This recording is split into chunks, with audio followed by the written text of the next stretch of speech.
was hardball.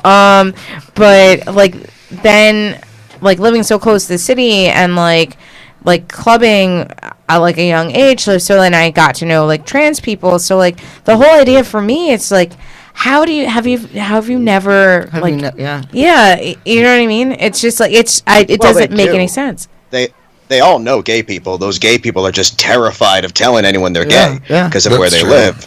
I mean, when I was a little kid, you know, it seemed as though growing up in like New York and New Jersey, it seemed as though everyone was anti-gay. Like it seemed like it felt like you were either really anti-gay or just like didn't like them. Like it felt like that was the least homophobic thing. And I'm talking about, you know, like 9-year-old boys. Like I think a lot of us felt like we had to pretend to be more homophobic than we were just out of fear, because it was like, I mean, the F word is something that like every little boy got called constantly. It was the word that you were emasculated with. Yeah. And it's something you kind of have to, you know, that hopefully most boys, I think, outgrow, especially when they're taught not to be. And, you know, now as an adult, I feel like the most homophobic thing I've done in the last several years is making out with a girl at the Stonewall.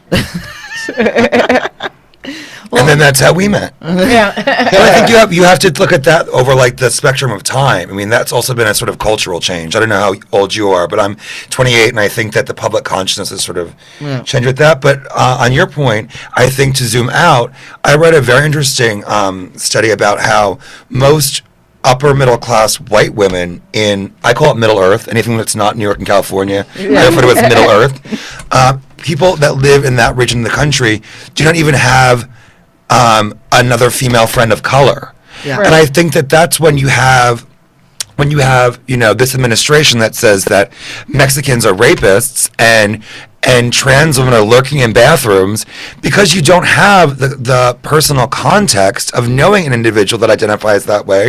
I think that's how he gets away with it. Yeah. You know, you don't have anybody or certain positive role models and in the entertainment or things like that. Not that there aren't, but if you're not privy to that or looking out for that, then that's why it's believable. You know? Yeah, it's really crazy to me, because like, kind of to your point, like I grew up in like Westchester, so I've kind of always been like this very close to the city and had a diverse group of friends. But like from like 6th grade to 12th grade, my best friend was Muslim. I had another best friend that was Colombian.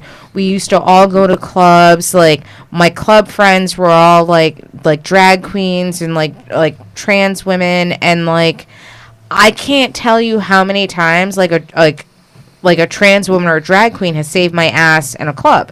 Like literally like save me. And so like when I hear people like, oh, like, and I can't fathom it, because like I'm just like, are you insane? Like these have been like some of the most protective, nurturing people I've ever met, and like to like have people like, oh, well, they just want to go and molest children in a bathroom. I'm like, do you know how many people I've been prevented from being molested because of a trans woman or a drag queen? Like, you know, it's just insane to me. And you just really see that. I mean, like, there's a whole reason that like straight women always go to gay clubs, so they have a safe place to be.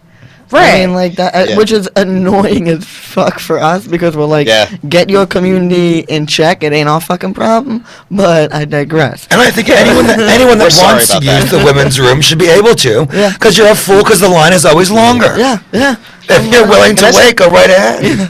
I mean, to be honest with you, when the line's really long, I use the men's room. Yeah. It shouldn't matter. I like rarely even look. The only time it's still the same pipes. Yeah. Exactly.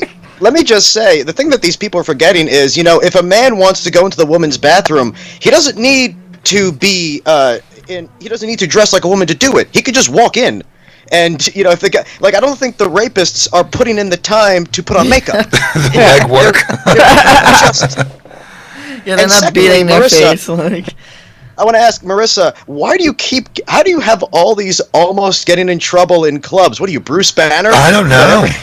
Oh my God. Well, because like I started clubbing really young. Like, so I started clubbing when I was like 15, and like, you know, like I think your answer is just I was young. No, yeah, I think the reason you get into all these situations is men. Yeah. No, that's fair. That's fair. I mean, there was like, you know, it was And there was like, I was young. There was a lot of like drug use back. Like, I mean, there's still a lot of drug use now, but still. At this table.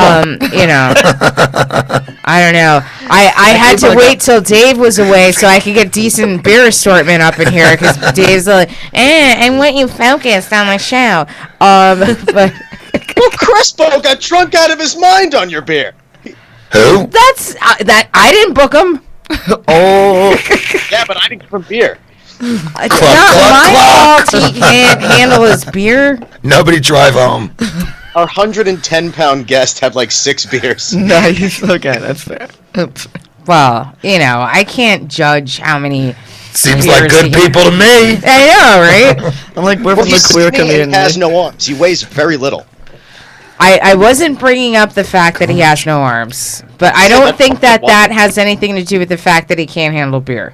Well, maybe he can't handle things. I was going to say, you might not be able to handle anything. What a terrible thing to say. I'm going to burn in hell because I just made a pun off of Crispo's not having hands. Anyway. But if he gets liquored up, it seems like a good time. I know, but he had a good time. Crispo definitely had a good time. Yeah, it sounds like he had a great time. Yeah. So now, Dave. Mm-hmm. Did you hear about Ann Coulter? Oh, God. Yes, yeah. That she called the children actors. Yes. I have worked with child actors. If those are actors, get them my card. Well, first of all, what is Ann Coulter but a fucking actress? She's a feckless cunt. Oh, my God. Ann Coulter is a fake. Just sensationalist cunt. Yeah.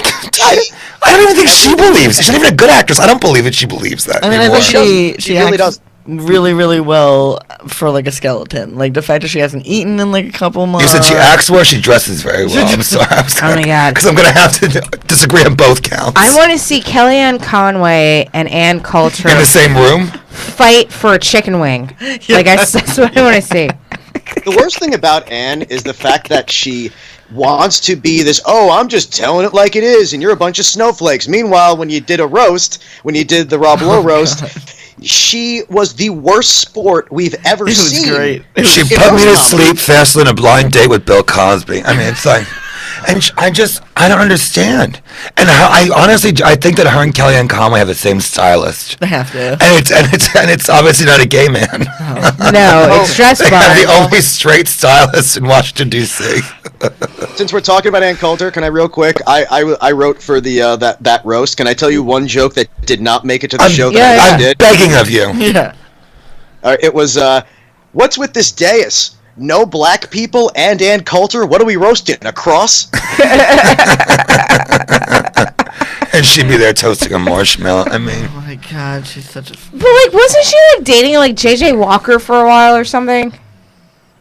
Jimmy Walker. Yeah, yes, the actor. Well, that's the thing, is that she really is kind of faking all this. She's a lot like Rush Limbaugh. Rush Limbaugh wanted to be a sportscaster, but he wasn't good enough, and he figured out what he needed to do to get people to listen to him. She wanted to be a novelist, but no one liked her novels. So she's like, well, I can become famous by just being this horrible person. And still writing fiction. Yeah, exactly. And the reason she's calling these kids actors is because the alt-right right now is almost on autopilot when it comes to lying. Like, they're not trying to tell believable lies anymore. Now it's just, we'll just say anything just to end the conversation. So she's